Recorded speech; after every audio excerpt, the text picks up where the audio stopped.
Assalamualaikum warahmatullahi wabarakatuh. Bismillahirrahmanirrahim. Innal hamdalillah nahmaduhu wa nasta'inuhu wa nastaghfiruh wa na'udzu billahi min shururi anfusina wa sayyiati a'malina. Man yahdihillahu fala mudilla lah wa man yudlil fala hadiya lah. Wa ashhadu an la ilaha illallah wahdahu la syarika lah wa ashhadu anna Muhammadan abduhu wa rasuluh. يا أيها الذين آمنوا اتقوا الله حق تقاته ولا تموتن إلا وأنتم مسلمون يا أيها الناس اتقوا ربكم الذي خلقكم من نفس واحدة وخلق منها زوجها وبث منهما رجالا كثيرا ونساء واتقوا الله الذي تساءلون به والأرحام إن الله كان عليكم رقيبا يا أيها الذين آمنوا اتقوا الله وقولوا قولا سديدا يصلح لكم أعمالكم ويغفر لكم ذنوبكم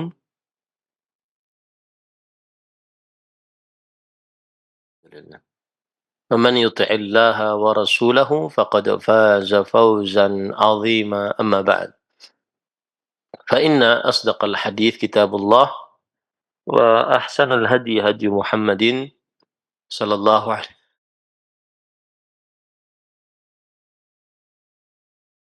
أصدق الحديث كتاب الله وأحسن الهدي هدي محمد صلى الله عليه وعلى آله وسلم وشر الأمور محدثاتها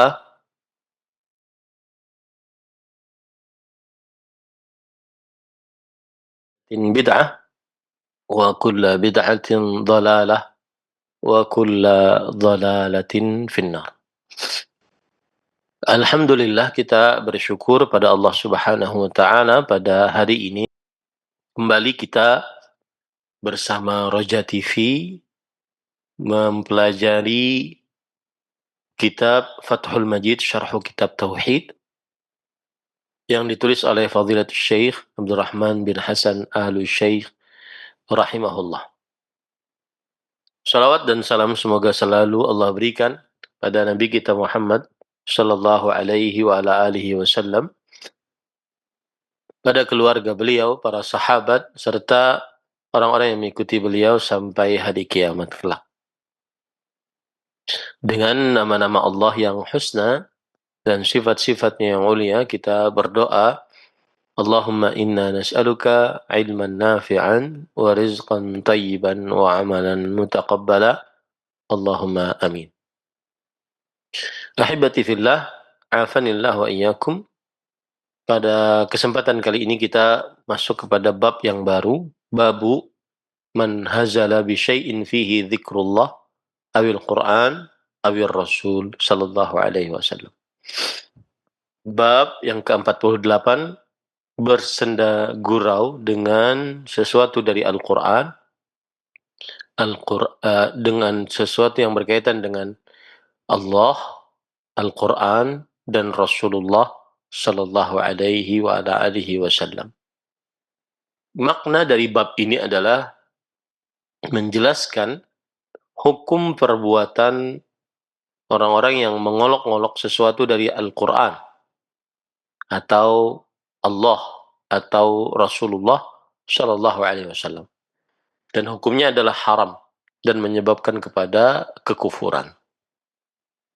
Hubungan bab ini dengan tauhid menunjukkan perbuatan mengolok-olok sesuatu dari Al-Quran atau Allah atau Rasulullah sallallahu alaihi wasallam menyebabkan kekufuran dan bertentangan dengan tauhid.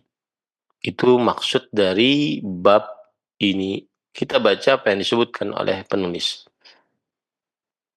Wa qaulullahi ta'ala wa la in sa'altahum la yaqulunna innama kunna nakhudu wa nal'ab. Qul abillahi wa ayatihi wa rasulihi kuntum tastahzi'un. Yang artinya, dan firman Allah Subhanahu wa taala di dalam surah At-Taubah ayat 65,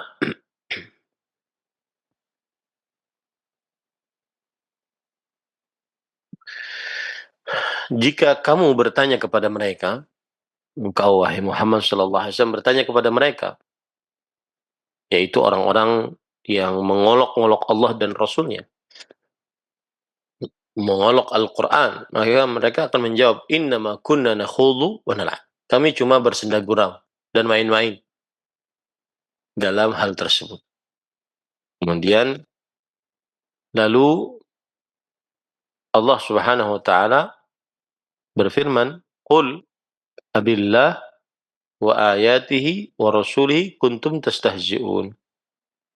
Katakanlah, wahai Muhammad sallallahu alaihi wasallam, apakah dengan Allah, ayat-ayatnya, dan Rasulnya kalian mengolok-ngolok? Surah At-Taubah ayat 65. Kita langsung baca syarahnya. Penulis berkata, Qala al-Imad bin Katsir rahimahullah fi tafsirih. Imad ibn Katsir rahimahullah di dalam tafsirnya berkata, Qala Abu Ma'syar al-Madani an Muhammad ibn al-Ka'ab al-Quradhi wa ghairuh. Berkata Abu Ma'syar al-Madani dari Muhammad bin Ka'ab al-Quradhi dan selainnya, qalu, mereka berkata, qala rajulun minal munafiqin. Ada seorang lelaki dari kaum munafikin berkata, ma ara mithla qurra'ina haula arghaba butunan wa akdzabana al-sunan wa ajbadana 'inda liqa. Yang artinya, aku tidak melihat yang semisal dengan para ahli bacaan Al-Quran kita ini. Mereka itu lebih banyak dari kita makannya, lebih pendusta dari kita lisannya, lebih pengecut dari kita saat bertemu dengan musuh. Farufi'a dzalika ila Rasulillah sallallahu alaihi wasallam.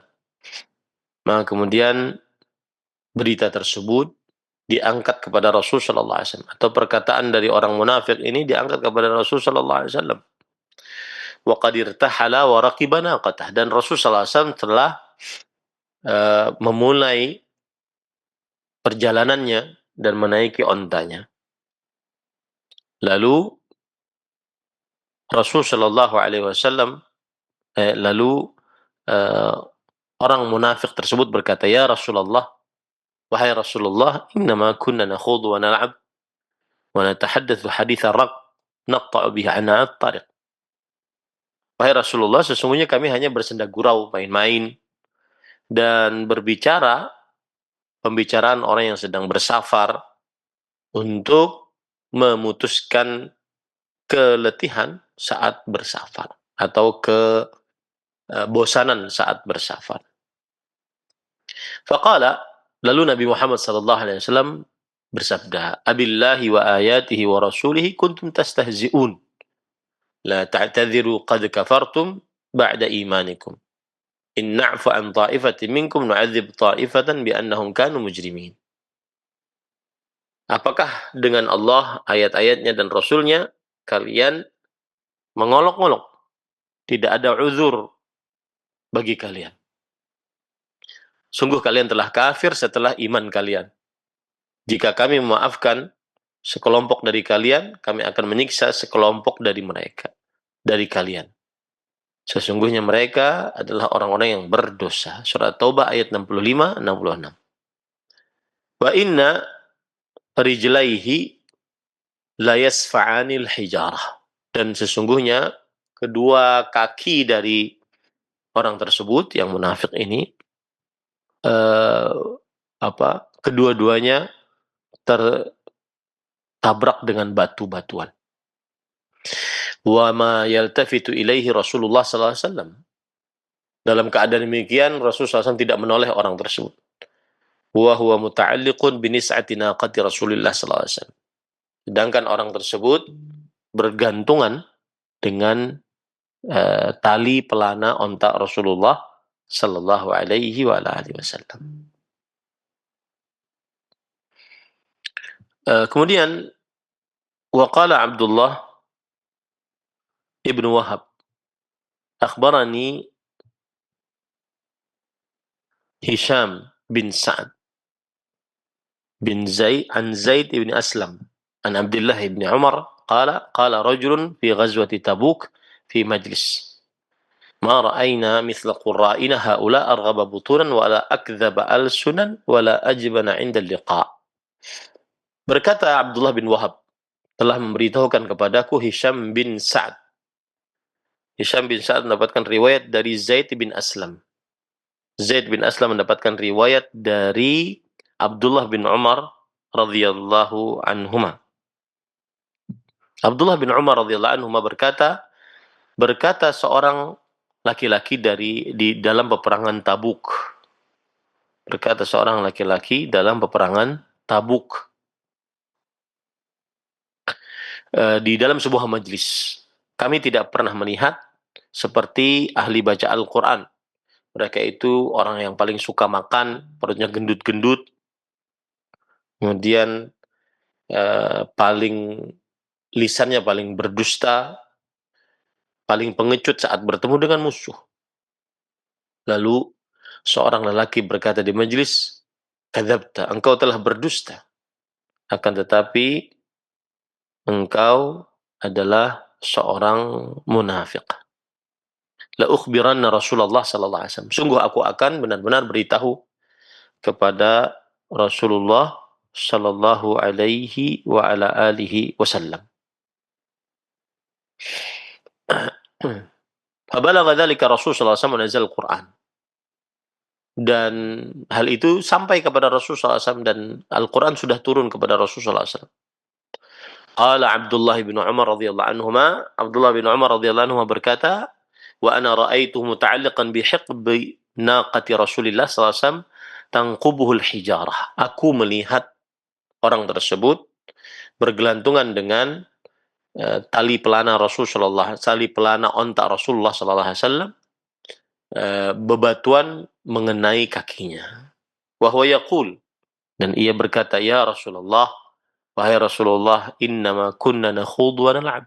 Sesungguhnya kami ini nakhudhu wa nal'ab, bersenda gurau dan main-main. Wa Rasulullah SAW yaqul, abillah wa ayatihi wa rasulihi kuntum tastahzi'un, la ta'tadhiru qad kafartum ba'da imanikum. Apakah dengan Allah, ayat-ayatnya, Rasulnya kalian mengolok-ngolong? Tidak ada uzur bagi kalian. Sungguh kalian telah kafir setelah keimanan kalian.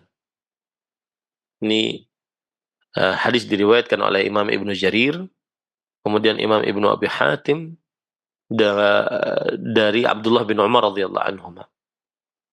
Dan sanadnya adalah sanad yang hasan. Kemudian waqad rawahu al-Laits an Hisham ibn Sa'ad bin nahwih min hadha. Dan telah diriwayatkan oleh Laits dari Hisham bin Sa'ad dengan riwayat yang semisal seperti ini. Baik. Wa qala Ibnu Ishaq, bin Ishaq berkata, "Qad kana jama'atun minal munafiqin minhum Wadi'ah ibnu Thabit akhu Bani Umayyah ibni Zaid ibni Amr ibn Auf wa rajulun min Ashja' halifun li Bani Salimah yuqalu lahu Makhshy ibn Himar yushiruna ila Rasulillah sallallahu alaihi wasallam wa huwa muntaliqun ila Tabuk faqala ba'dhum li ba'd atahsabuna jalada Bani al-Asfar kaqitalil Arab ba'dhum ba'dha wallahi laka'anna bikum ghadan muqarranina fil hibal irjafan wa tarhiban lil mu'minin.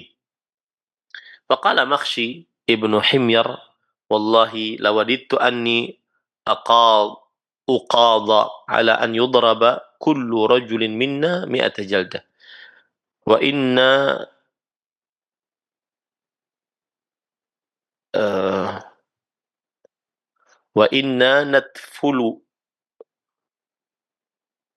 natafallatu an yunzala fina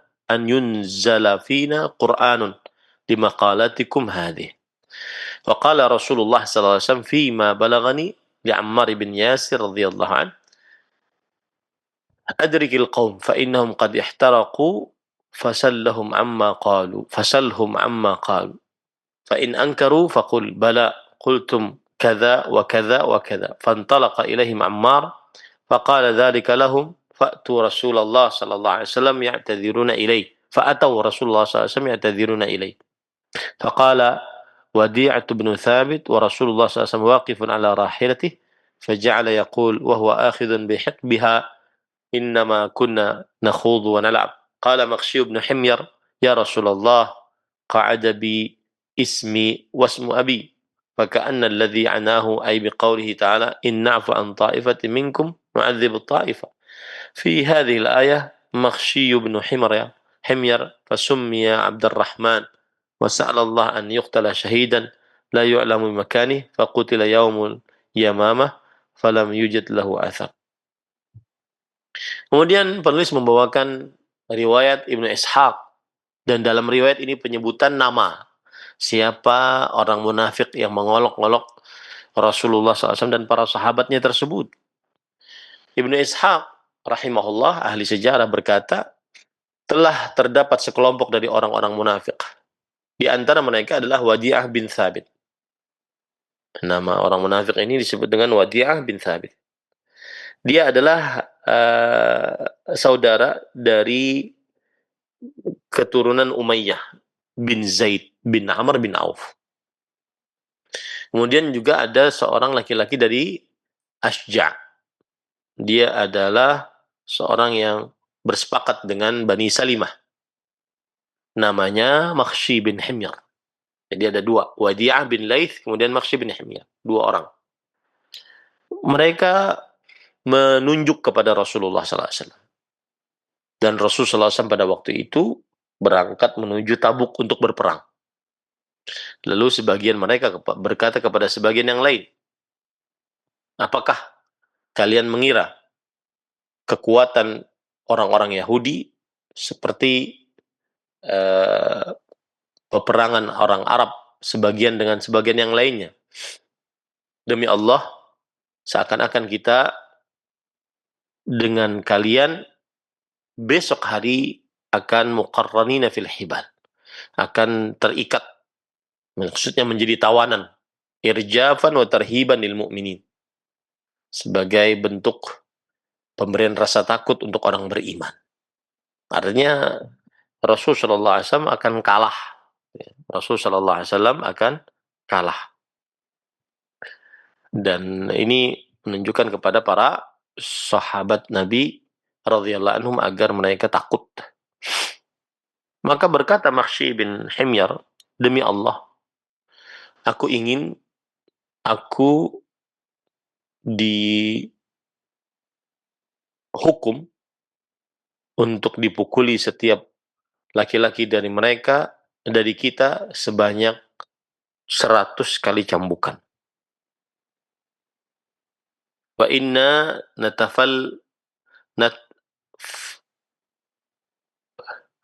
dan kita berharap atau kita menganggap tidak mungkin akan turun di tengah-tengah kita Quran disebabkan perkataan kalian ini. Wa inna natafallatu an yanzila fina Qur'anun an yunzala fina Qur'anun limaqalatikum hadhihi. Dan kita natafallatu, maksudnya mungkin takut ya, diturunkan Al-Quran di tengah-tengah kita akibat perkataan kalian tadi. Maka Rasulullah Sallallahu Alaihi Wasallam, sebagaimana yang sampai kepadaku kabar, berkata kepada Ammar bin Yasir, kejar orang-orang tersebut. Sesungguhnya mereka telah berbuat dusta. Dan tanyakan kepada mereka apa yang telah mereka ucapkan.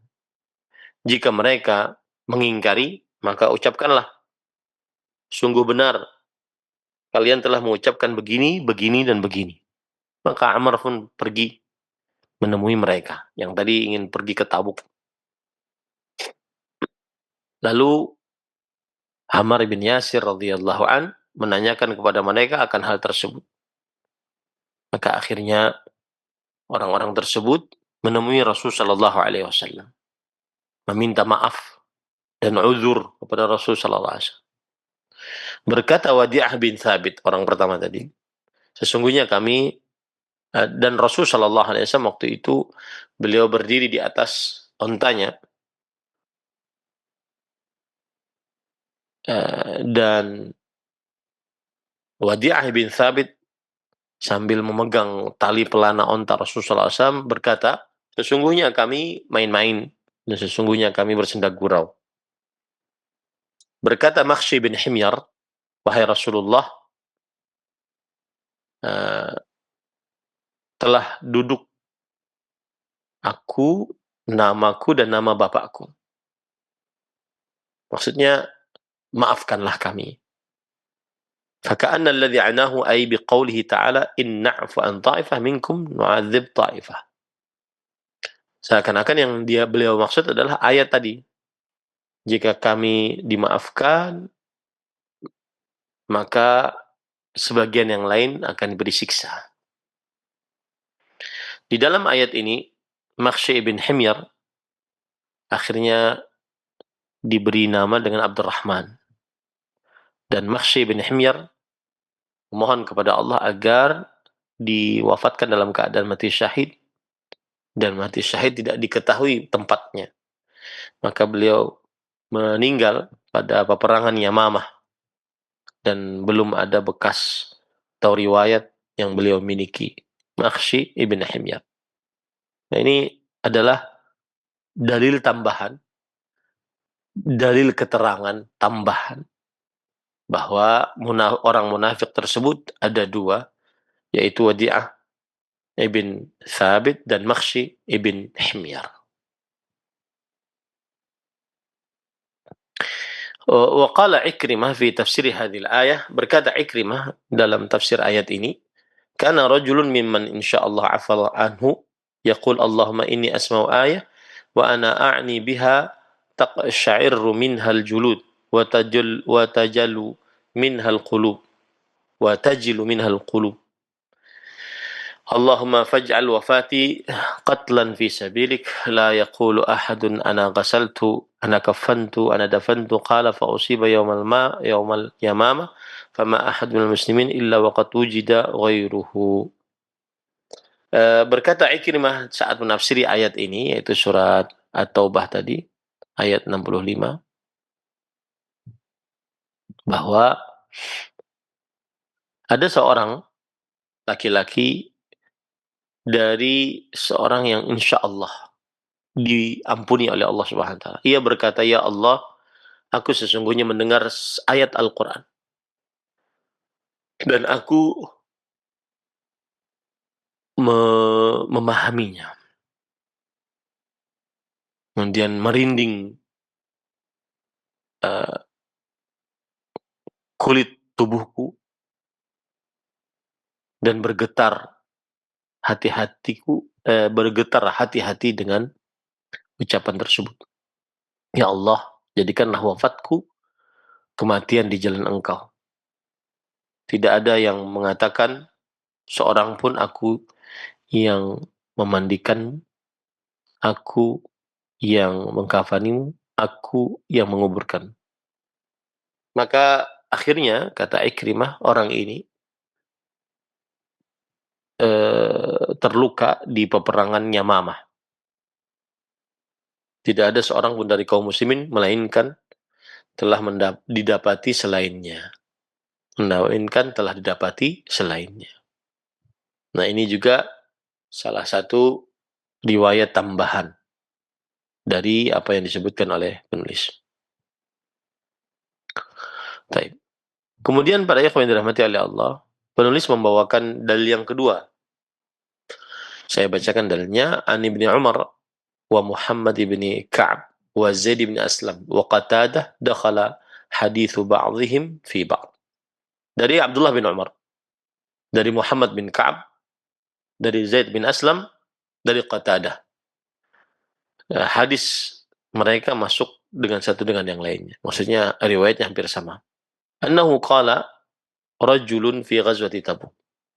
Bahwa ada seorang laki berkata pada peperangan Tabuk, "Ma ra'aina mithla qurra'ina haula arghaba butunan wala akdzaba alsunan wala ajbana 'inda liqa." Kami tidak pernah melihat dari seperti ahli baca Al-Qur'an kami. Mereka orang yang paling banyak makan, paling lisannya paling suka berdusta, dan paling pengecut ketika bertemu dengan musuh. Yakni Rasulullah SAW wa ashabahu al-qurra. Yaitu yang dimaksud di sini adalah Rasulullah SAW dan para sahabatnya yang ahli baca Al-Quran. Faqala lahu Auf ibn Malik. Maka berkatalah Auf ibn Malik membela Rasul sallallahu alaihi wasallam. Kadzabta. Engkau telah berdosa dengan perkataanmu ini.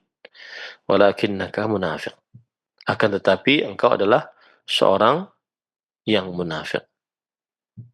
Seorang yang munafik. La ukhbiranna Rasulullah sallallahu alaihi wasallam. Aku akan memberitahukan kepada Rasulullah sallallahu alaihi wasallam. Fadhahaba Auf ila Rasulillah SAW yukhbirah.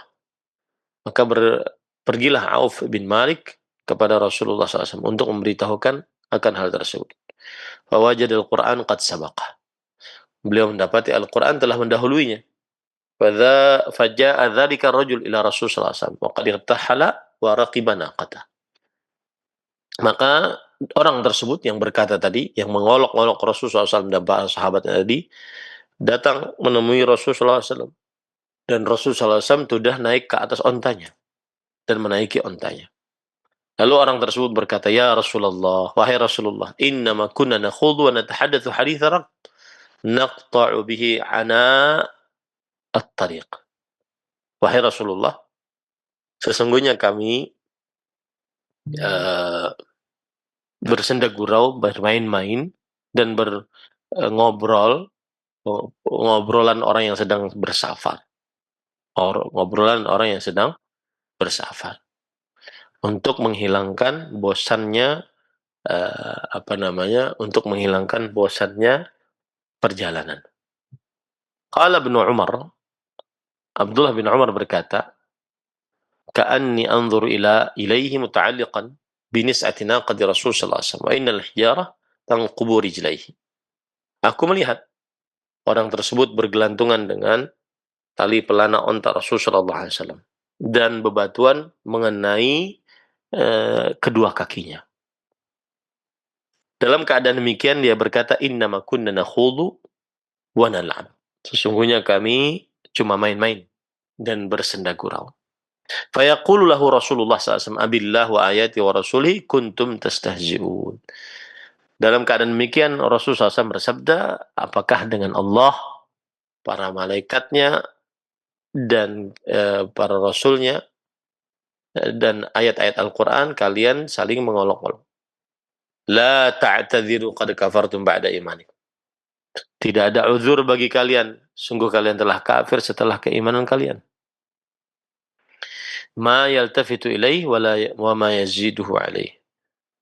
Rasulullah SAW tidak menoleh kepada orang tersebut dan tidak menambah atas hal tersebut kepada orang tersebut. Ini para ikhwan yang dirahmati oleh Allah Subhanahu wa taala. Baik. Kemudian para ikhwan yang dirahmati oleh Allah Subhanahu wa taala, lalu penulis berkata, wa qawluhu la ta'tadhiru qad kafartum ba'da imanikum. Ay bihadhihi al-maqalah allati istahza'tum biha an na'fu an ta'ifatin minkum ay makhshi ibn himyar nu'adzib ta'ifatan minkum ay la yu'fa an jami'ikum wa la budda min 'adzabi ba'dikum innahum kanu mujrimin ay bihadhihi al-maqalah al-fajira al-khati'ah. Dan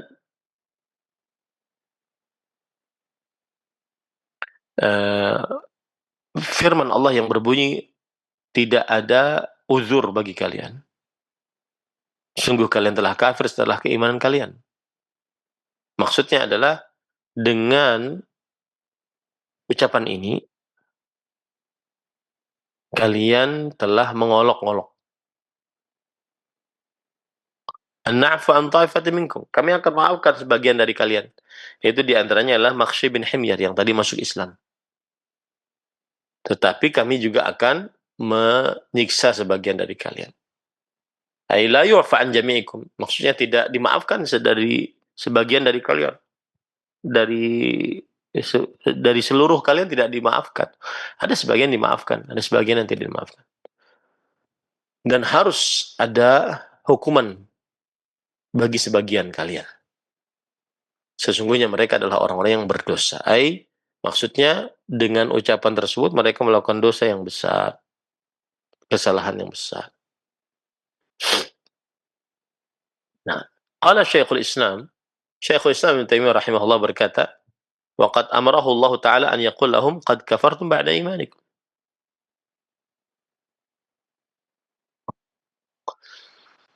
Allah Subhanahu wa taala telah memerintahkan kepada Nabi Muhammad SAW untuk berkata kepada mereka, sungguh kalian telah kafir setelah keimanan kalian. Wa qawlu man yaqul innahum kafaru ba'da imanihim bilisanihim ma'a kufrihim awwalan biqulubihim la yasih. Lianna al-iman bil lisan ma'a kufril qalb qad qaranahu al-kufr. Dan ucapan seorang yang mengatakan sesungguhnya mereka telah kafir setelah keimanan mereka dengan lisan mereka disertai kekufuran mereka yang terlebih dahulu dengan hati mereka. Nah, ini perkataan tidak benar. Karena keimanan dengan lisan disertai dengan kekufuran qalbu telah menyebabkan kepada kekufuran kepadanya. Fala yuqal qad kafartum ba'da imanikum. Maka tidak dikatakan kalian telah beriman saat kalian telah kafir setelah iman kalian. Fa innahum lam yazalu kafirina fi nafsil amr. Karena sesungguhnya mereka masih saja dalam keadaan kafir pada waktu yang bersamaan. Wa in urida annakum adhartumul kufra ba'da izharikum al-iman. Dan jika diinginkan bahwa kalian annakum adhartum, kalian telah menampakkan kekufuran setelah penampakan kalian terhadap keimanan. Fahum lam yudhiru linnasi illa li khawasihim. Maka mereka tidak memperlihatkannya kepada manusia kecuali untuk orang-orang yang saleh dari mereka. Wa hum ma'a khawasihim ma zalu kadzalik. Dan mereka di dalam keadaan-keadaan dalam bersama orang-orang khusus mereka demikian pula keadaannya. Wala yadullu al-lafdhu ala annahu ma zalu munafiqin. Dan ini tidak menunjukkan bahwasanya mereka masih dalam keadaan orang munafik. Apa maksud dari perkataan Syekhul Islam Ibnu Taimiyah ini? Maksudnya adalah ada orang-orang yang mengatakan begini, qad kafartum ba'da imanikum. Ketika Allah mengatakan kalian telah kafir setelah keimanan kalian. Yaitu setelah keimanan kalian dengan lisan kalian. Maka yang pertama kalian kafir dengan hati kalian. Jadi menurut orang ini bahwa kekufuran itu harus dari hati. Ya. Tidak cukup hanya dengan lisan. Nah, ini tidak benar.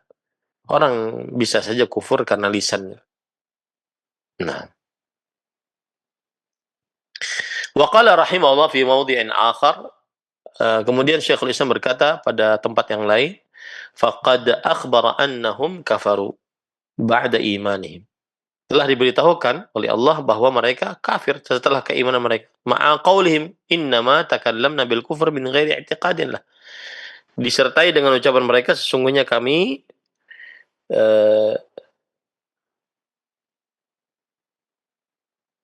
sesungguhnya ia telah berbicara kepada kami dengan kekufuran tanpa keyakinan akan hal itu. Bal innama kunna nakhudhu wa na'ab. Tapi cuma main-main dan bersenda gurau. Wa bayyana al-istihza' bi ayatil kufr. Dan Nabi Muhammad SAW menjelaskan bahwa mengolok-olok ayat-ayat Al-Quran adalah kekufuran. Wala yakunu hadha illa mimman syaraha sadran bi hadzal kalam. Dan ini tidak mungkin terjadi kecuali orang yang dilapangkan dadanya dengan ucapan ini. Walau kana al-imanu fi qalbihi lamana'ahu an yatakallama bi hadzal kalam. Kalau seandainya iman itu ada dalam kalbunya maka niscaya uh, akan ditahan dari berbicara akan hal tersebut. Wal Qur'an yubayyinu anna iman qalbi yastalzimul amal adh-dhahir bihasabih.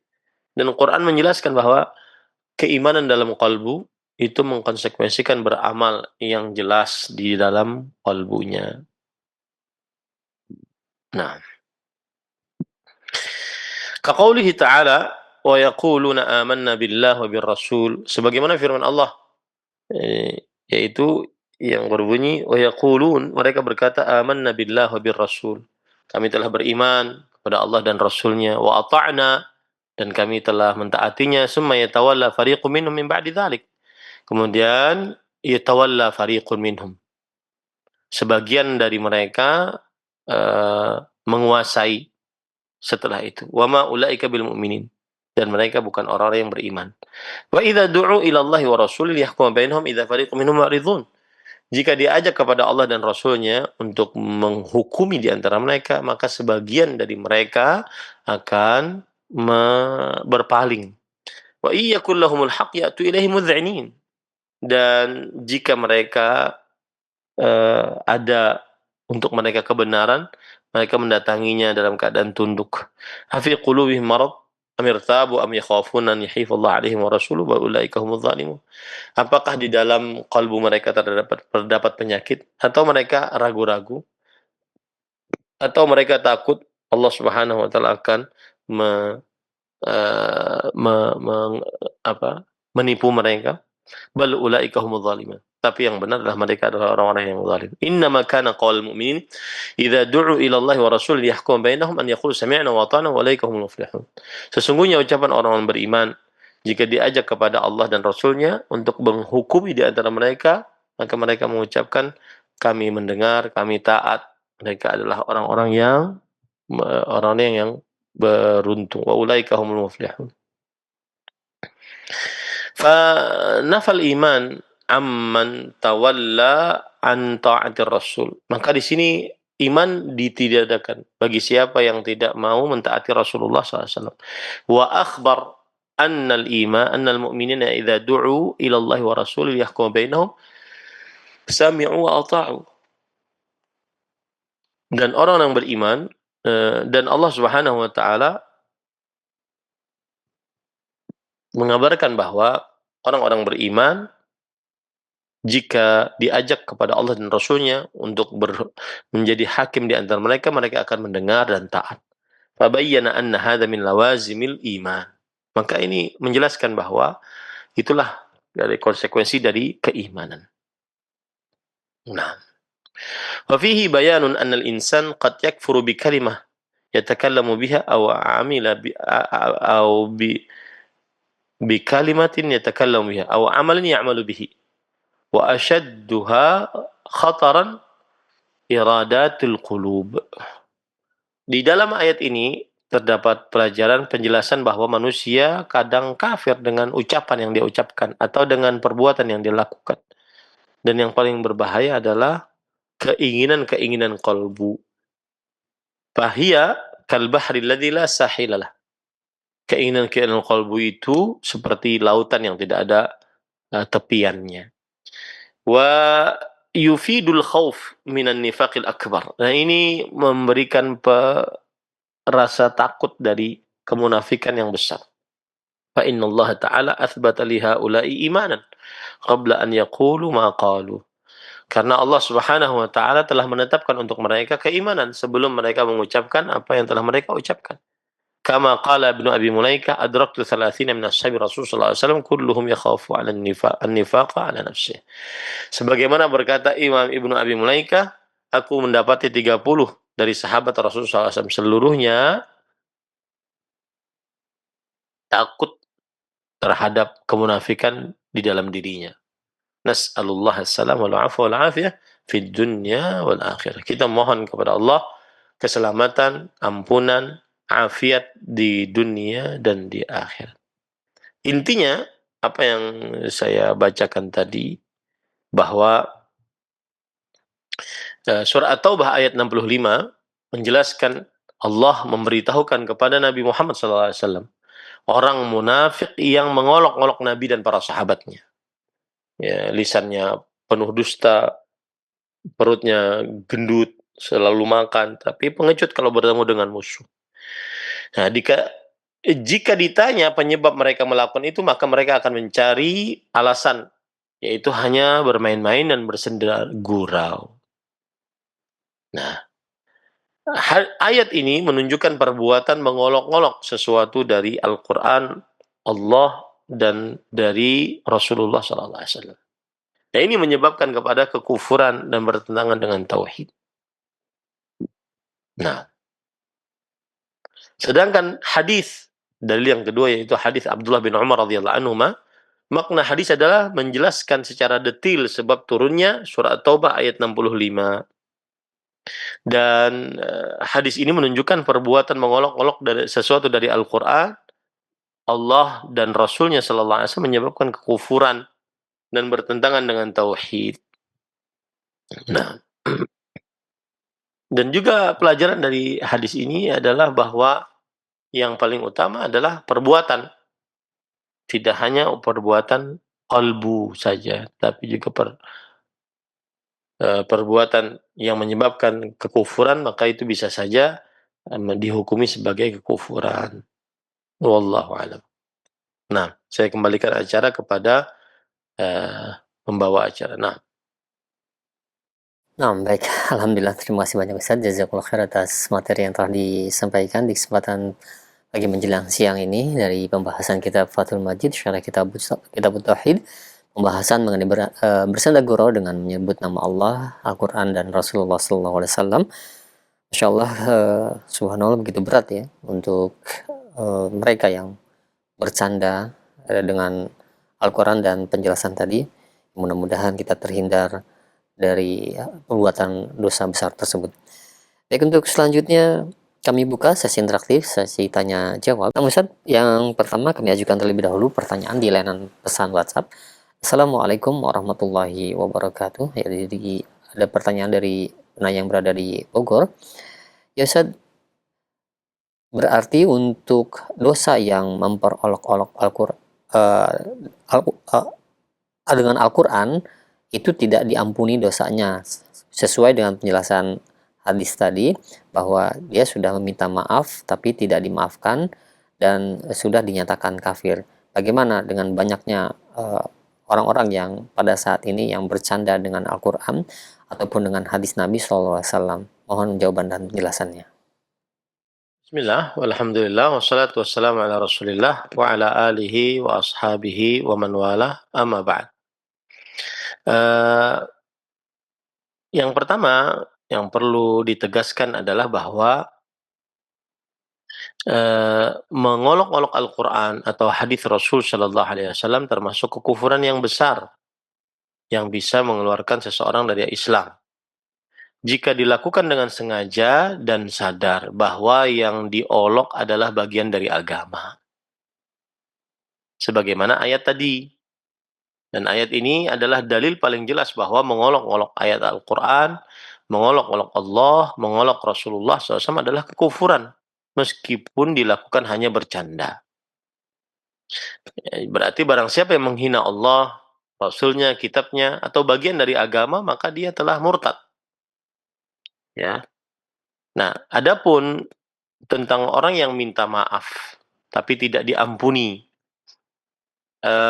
Jika seseorang telah mengolok ayat Allah, dan setelah ditegur, ia hanya berkata itu hanya candaan, tanpa penyesalan, dan taubat yang sungguh-sungguh, maka taubatnya tidak diterima. Itu maksudnya.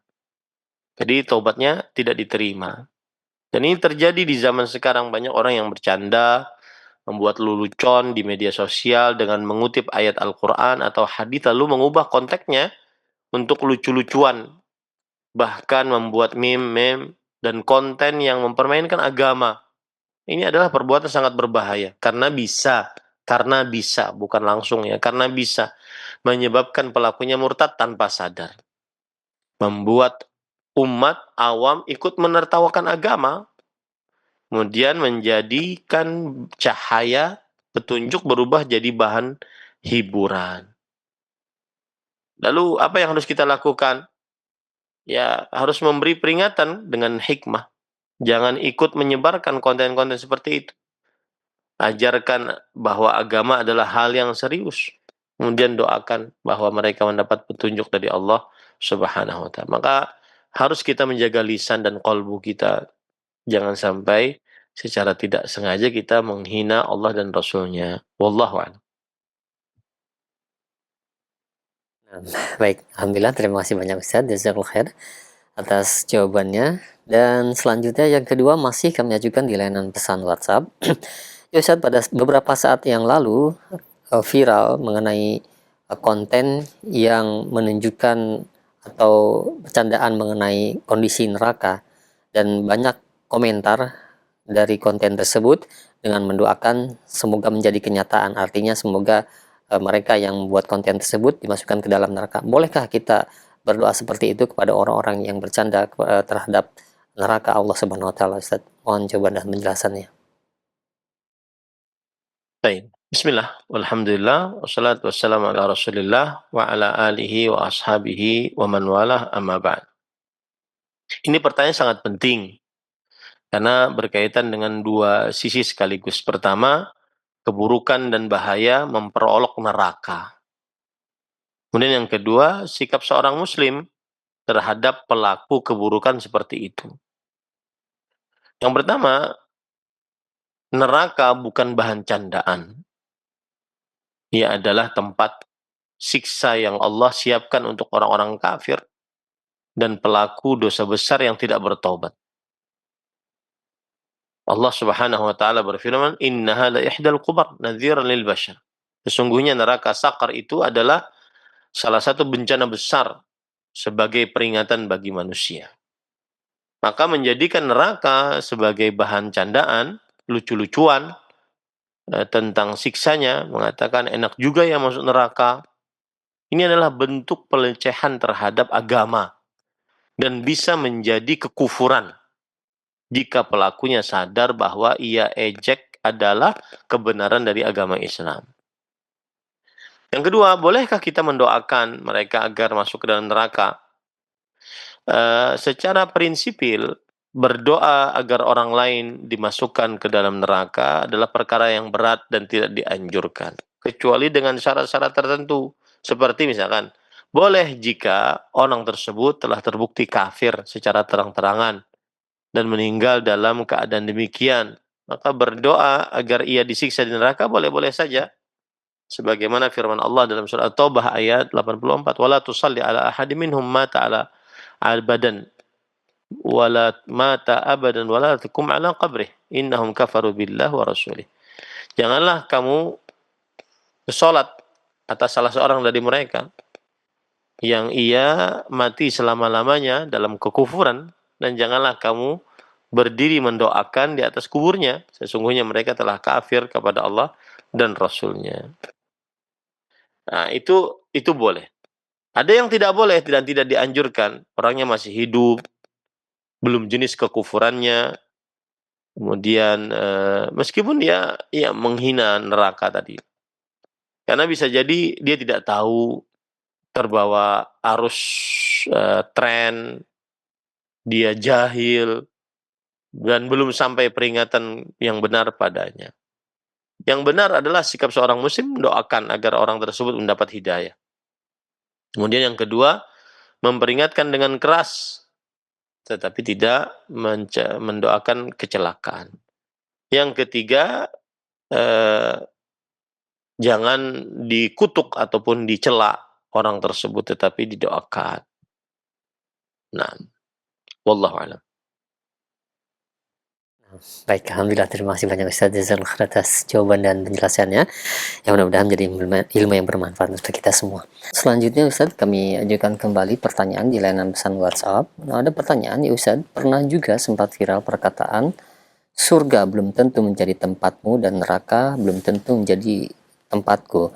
Hal tersebut dikatakan oleh mereka yang melakukan maksiat, dan juga banyaknya cibiran kepada pelaku maksiat tersebut Ustaz. Nah, yang jadi pertanyaan, bagaimana dengan perkataan tersebut? Apakah dapat dibenarkan? Jika tidak, bagaimana mendakapi perkataan tersebut? Bismillah, walhamdulillah, Wassalatu wassalamu ala Rasulillah wa ala alihi wa ashabihi wa man wala amma ba'd. Pertanyaan ini sangat penting dan sangat relevan dengan fenomena sosial akhir-akhir ini ketika sebagian orang melakukan maksiat secara terang-terangan. Lalu ia berkata, "Surga belum tentu tempatmu dan neraka belum tentu tempatku." Biasanya ucapan ini sebagai pembelaan diri atau menyindir orang yang menasihatinya. Lalu, bagaimana hukum ucapan ini? Apakah dibenarkan? Jika maksudnya adalah merendahkan diri dan takut pada takdir Allah dengan niat baik, maka kalimat ini bisa dimaklumi. Jadi kita saat saat melaksanakan ketaatan, iya, belum tentu juga kita masuk ke dalam surga. Karena surga dengan rahmat Allah, bukan dengan ketaatan kita. Nah itu, kalau seandainya maksudnya adalah merendahkan diri, takut pada takdir Allah, maka ini baik saja, tidak mengapa. Kalimat itu bisa dimaklumi jika diucapkan dengan hati penuh rasa takut terhadap Allah, bukan untuk menyombongkan dosa. Misalnya, tadi yang saya katakan, orang ahli ibadah berkata, "Aku tidak menjamin surga untuk diriku." Dan bisa jadi orang lain lebih baik dari diriku. Nah, ini adalah ucapan tawadhu yang terpuji. Namun, jika ucapan itu